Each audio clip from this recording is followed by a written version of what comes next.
You reach for the knife. It's sitting right at the edge of the counter, like it always is. And for a split second, you almost don't catch it. Almost. You laugh it off, put it back, move on.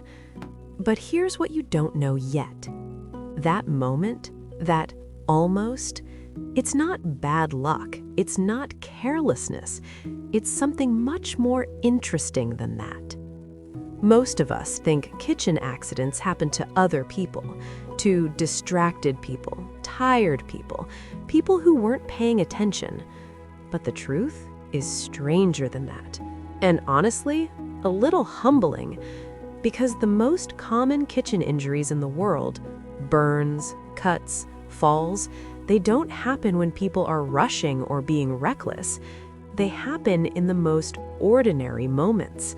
A Tuesday morning, a simple dinner, a task you've done 1,000 times before. And there's a reason for that. A real, documented, almost poetic reason. We're going to get to it, but first, I need to tell you about something researchers discovered in hospital emergency rooms. Something that quietly changed how safety experts think about the home. A few years ago, researchers analyzing injury data from household accidents noticed something unexpected. The majority of kitchen injuries, cuts, burns, scalds, didn't spike during holiday cooking marathons or big dinner parties. They spiked during routine tasks, everyday meals, familiar recipes, the things people had done hundreds of times before. The American Journal of Emergency Medicine found that lacerations from kitchen knives alone account for hundreds of thousands of emergency room visits every year in the US. But what caught researchers off guard wasn't the number, it was who was getting hurt. Experienced home cooks, people who knew what they were doing, people who had cooked that exact meal dozens of times before. And that raised a question nobody had a clean answer to yet. Why would knowing more make you less safe? Hold on to that, because the answer changes everything. Let's start with the most iconic kitchen injury, the cut. You've probably had one, a small nick on a fingertip, maybe worse. And if you think back to when it happened, really think back, it probably wasn't when you were trying something complicated. It was bread, or an onion, or something you'd sliced 100 times before. Here's what's actually happening in those moments. When we do something repeatedly, our brain quietly shifts that task out of active thinking and into something called automaticity, automatic processing. It's efficient, it saves mental energy. It's one of the reasons you can drive a familiar route and arrive without remembering the journey. But it also means you stop fully seeing what your hands are doing. You're physically present in the kitchen, but your full attention, it drifted to dinner conversation, to your phone, to the thought you were trying to finish before you started cooking. And the knife kept moving. This is why a dull knife is actually more dangerous than a sharp one. That sounds backwards, but it makes complete sense when you understand it. A sharp knife needs light pressure. It follows your intention cleanly. A dull knife needs force, and force, when it slips, travels fast and far. The same logic applies to where you place your knife when you're not using it. Flat on the counter, edge facing out, seems harmless. But if someone reaches past it, or a dish towel slides into it, or a child walks by at the wrong height, that moment of automaticity just became something else entirely. The fix isn't complicated, it's almost insultingly simple. A knife block, a magnetic strip, a blade guard. But what makes it matter isn't the tool. It's the moment you start treating routine as something that deserves attention again. That's the real shift. Now, burns. The second most common kitchen injury, and in some ways, the most misunderstood one. Because most people assume burns happen when something goes wrong. A pot boils over, grease splashes, something tips. And yes, those things happen. But the burn category that fills emergency rooms quietly, consistently, year after year? Steam. Not flame, not boiling water, steam. The reason is physics, but the kind of physics nobody explains in a way that sticks. When water boils, it turns into steam, and steam carries more energy than boiling water does. Water boils at 100 degrees Celsius. Steam, when it condenses back onto your skin, releases all of that stored energy instantly. It doesn't feel like it should be worse, but it is. Lifting a pot lid toward you, draining pasta without a proper colander hold, opening a microwave container from the near side instead of the far side. These are the moments. Small, familiar, done without a second thought. And every single one of them happens in the space of automaticity we talked about. Which brings us back to the question I left open. Why does knowing more sometimes make you less careful? There's a concept in cognitive psychology called the competence paradox. The more skilled you become at something, the more your brain stops allocating attention to it. That's not a flaw.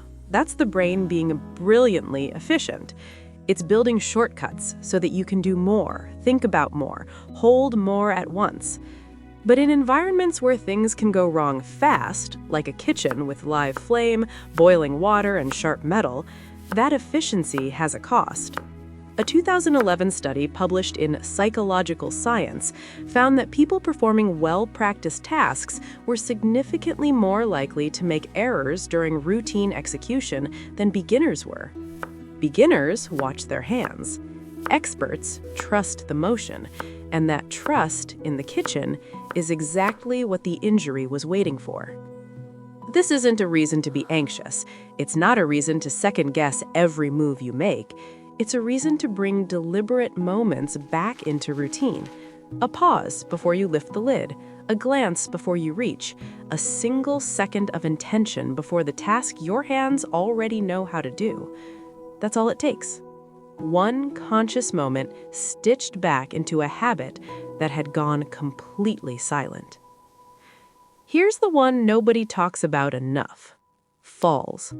We associate falls with staircases, with ice, with the elderly. We don't associate them with kitchens. But the kitchen floor is one of the most reliably dangerous surfaces in the home. Water, oil, a dropped piece of vegetable, a mat that curls at the corner. And here's the part that's genuinely surprising. It's not the fall that does the most damage. It's the reach before it. A 2016 analysis of kitchen injuries in residential settings found that a significant portion of serious kitchen injuries began not with a slip, but with an overreach. Someone grabbing something at an awkward angle, off balance, usually with hands already occupied. The slip followed. The injury followed that. But the chain started with a reach towards something stored just slightly too high, or too far back, or tucked behind something else on a crowded shelf. The kitchen is full of these quiet traps, and the unsettling part is we built them ourselves, gradually, without noticing. The heavy cast iron pan on the top shelf because that's where there was space. The spice rack that requires 2 hands and a stretch because it was convenient to hang it there 3 years ago.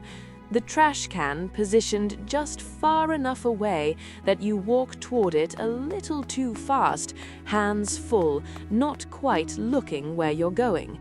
Small decisions made over months and years that slowly accumulated into a landscape we stopped seeing clearly.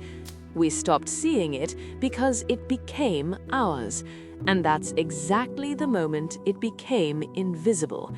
There's something tender about all of this if you sit with it for a moment. The kitchen is the most human room in the house. It's where we feed people, where we talk without planning to, where we learn what our parents smelled like when they cooked. It's not a factory, it's not a lab, it's a room full of memory and warmth and the ordinary magic of a meal. The smell of garlic in olive oil, the sound of something hitting a hot pan, the particular chaos of cooking for people you love.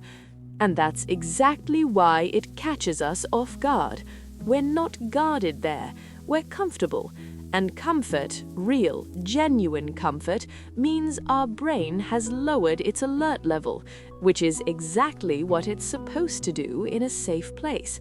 The cruel irony is that the kitchen feels safe, so we stop treating it like a place that occasionally isn't.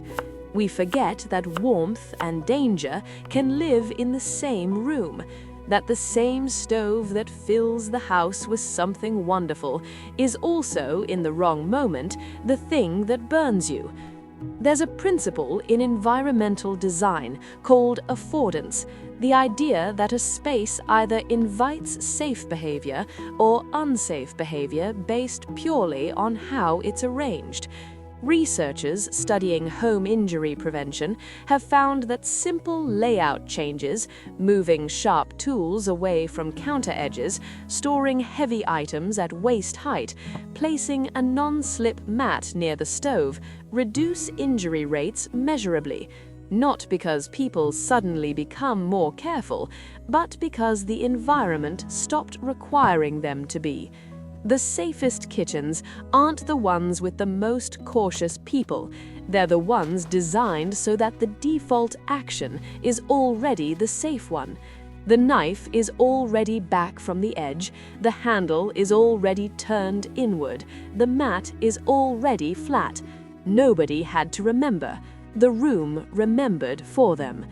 So, let's come back to where we started. The knife at the edge of the counter, the reach you almost didn't catch. It wasn't clumsiness, it wasn't bad luck. It was a brain doing exactly what brains do, freeing itself from a routine it trusted, and a kitchen arranged the way it has always been because nobody ever stopped to ask whether it should be. The beautiful thing, you don't need to overhaul anything. You don't need to become hyper-vigilant. You don't need to move through your kitchen like it's a crime scene. You just need to reintroduce a few moments of intention into the spaces that routine has quietly claimed. Move the knife back from the edge. Turn the pot handle inward. Clear the floor mat that's been curling at the corner for 6 months. Move the heavy pan down to where your arm can actually reach it. These aren't dramatic changes. They take maybe 20 minutes to do once and then they're done. But they're not really about safety either. Not entirely. They're about paying attention to the place where you feed people. Really paying attention. The way you would if it were the first time. The way you did once, when everything in that kitchen was still new and you noticed all of it. The kitchen doesn't ask for much, just a moment every so often where you actually see it again. Where you walk in and look at it, really look, the way you noticed it the very first time it was yours. That's not just how you protect it, that's how you honor it.